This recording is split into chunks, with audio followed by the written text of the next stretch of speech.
Hi everybody, I'm here at Carpinteria, this lovely beach. I get to walk on it regularly. It's so beautiful, it's very private and barely anybody's there. I haven't posted in a while, sorry. I don't know what's happening.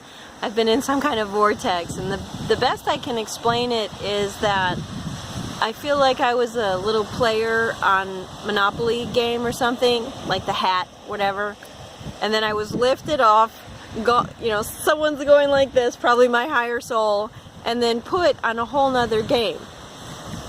And I don't know what that board game is, and it's not Atlanta, California, it's just another game. Like I'm on another game now, and I don't know what that game is, and I will be learning the rules or making them up as I go along. As usual, right? So today I did a beautiful session here, and the seals are having their pups. It's this time of year, and that's over there, I don't know, just around this cove. And so there's some seals playing here just below me as I'm doing the session. And then towards the end of the session, we're talking about my client's creative parts. They're coming out, and there's more joy. And sure enough, dolphins. I'm like, is that a fin? Is that a shark? Oh, it's a dolphin. And there's 3 dolphins that just came by. Gently, gently. So beautiful. And I shared it with my client. We were so happy. So it's peaceful here. Karen Korb just came through, one of my best friends. And she spent 3 days or day and a half, and we did all the spiritual things that you do in Carpinteria, or that I do in Carpinteria and Santa Barbara. I brought her to the beautiful temple, and the meditation, of course, is so powerful. And we met this man. I brought her to Pier La Fawn, which is a little cafe, normal like cafe, but it's kind of hidden away. And he was wearing a green robe and like a thing, and his mom's mink fur coat, shawl thing with 80 pieces of jewelry on and so on. Top hat or some kind of, what's that, bolero hat. So we're like, oh hi, how you doing? It's like, hi, you girls are beautiful. Oh, yeah, I can see you're good people, you're kind people. So he gave her a piece of jewelry, and then he came and waved me over to his car, and he's like, here, I want you to have this, and he gave me a piece of jewelry.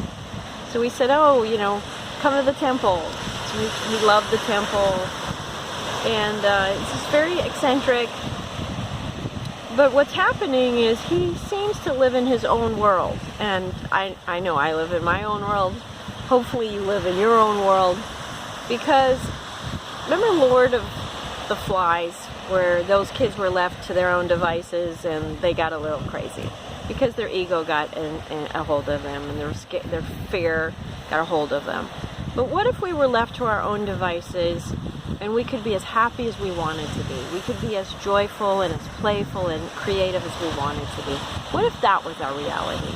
And how can we move into that reality? Like all these structures, the banking system, the education system, media, news, they're starting to crack because they don't feed us anymore. They're not feeding us. They're not nourishing us. They're not informing us correctly. They're not supporting us. So as these structures start falling away, we can think of them as scaffolding. Like we don't need these anymore. We're stable. We can stand on our own.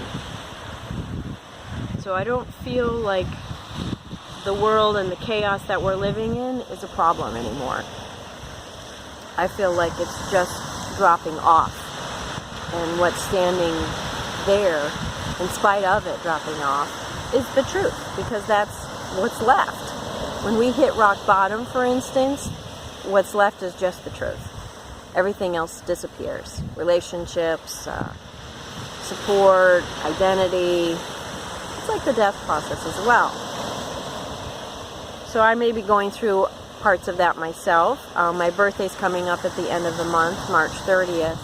And in the Kabbalistic cycle, there's 52 days that go around the year, and every 52 days it's a different cycle. So this cycle before the birthday is usually the worst cycle. Negative karma comes up is one of the things. So I'm like, ugh. So I'm just hanging out with the 52-day thing, and I did lose my glasses. That sucked. So I'm driving at night with my sunglasses on, which is not the first time I've done that, but I'll be ordering another pair. And nothing else bad has happened. I haven't been keeping my schedule with you guys, and otherwise I feel surrendered. Work is picking up. I'm getting some local clients for a change, so that's wonderful. I went and saw the movie Wrinkle in Time, and the plot's very thin. It's like a same Wizard of Oz type of deal. And I know Wrinkle in Time is an old story. They did it well. It was very beautiful. Some of the scenery was spectacular.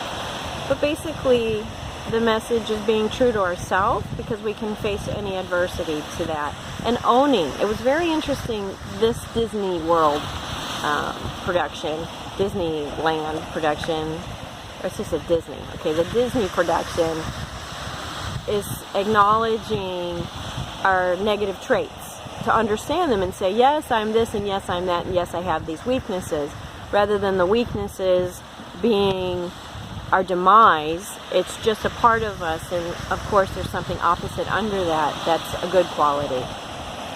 So it's very interesting. You don't have to go see it, kind of wait for it to come out on Netflix, but the message is simple. Owning ourselves, being true to ourselves. And the adversity seems to go away, minimize.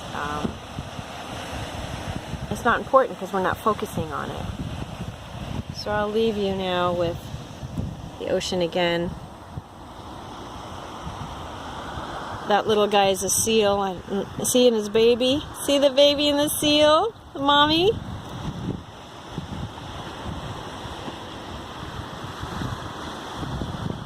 And down below there's some other fish swimming around. There's kelp out there.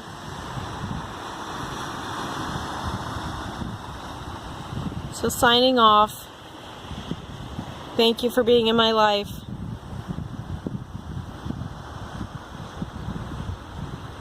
There's some more out there swimming in the kelp. Look at the glistening.